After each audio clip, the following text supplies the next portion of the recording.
ধর্ষক বিলাল আজকে থেকে এই লেচু গাছের পাতা বিক্রি করবে।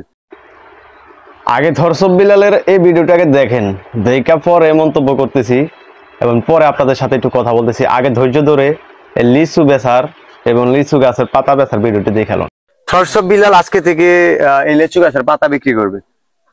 প্রতি পাতা যে কিনে নেবে এটার কোনো নির্দিষ্ট দাম নাই। এই পাতাটা কিনবেন? হ্যাঁ আমি কিনবো, পাতা দুটাই কিনবো, ঠিক আছে? লেচু গাছের পাতা একটা পাতা বিক্রি করে দিল 1000 টাকা। যে কিনলো কেন কিনলো একটু বলেন। ভিডিওতে আপনাদের দেখা শেষ।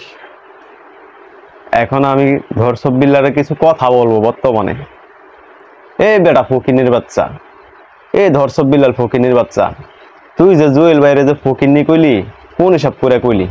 আর তুই যে কইতাছস তুই কন্টেন্ট ক্রিয়েটরের বাবা, কন্টেন্ট ক্রিয়েটর তুই বাবা, তাই না? বাংলাদেশের সবাই কি তোর পোলা? তুই কি মনে করছস কন্টেন্ট ক্রিয়েটর করে? তুই অনলাইন জগতে কবে আইছস? অনলাইন জগতে তুই কবে আইছস? শুক্রে 2 দিন হয়েছে অনলাইন জগতে আয়া, নিজের অতীত ভুলে গেছস গা। তুই জুয়েল বাইরে কস ফকিন্নি। এই বেটা জুয়েল ভাই যে টাকা পয়সা অনুদান দেয়, তুই এবার টাকা পয়সার অর্ধেক দিছস এখন পর্যন্ত। তুই তো সবগুলা ভিডিও করে দেখাস। এই বেটা তুই জুয়েল ভাইয়ের তুলনা দেয়াস? জুয়েল ভাইয়ের বেটা নৌকের সমান তুই হস না এখনো শালা।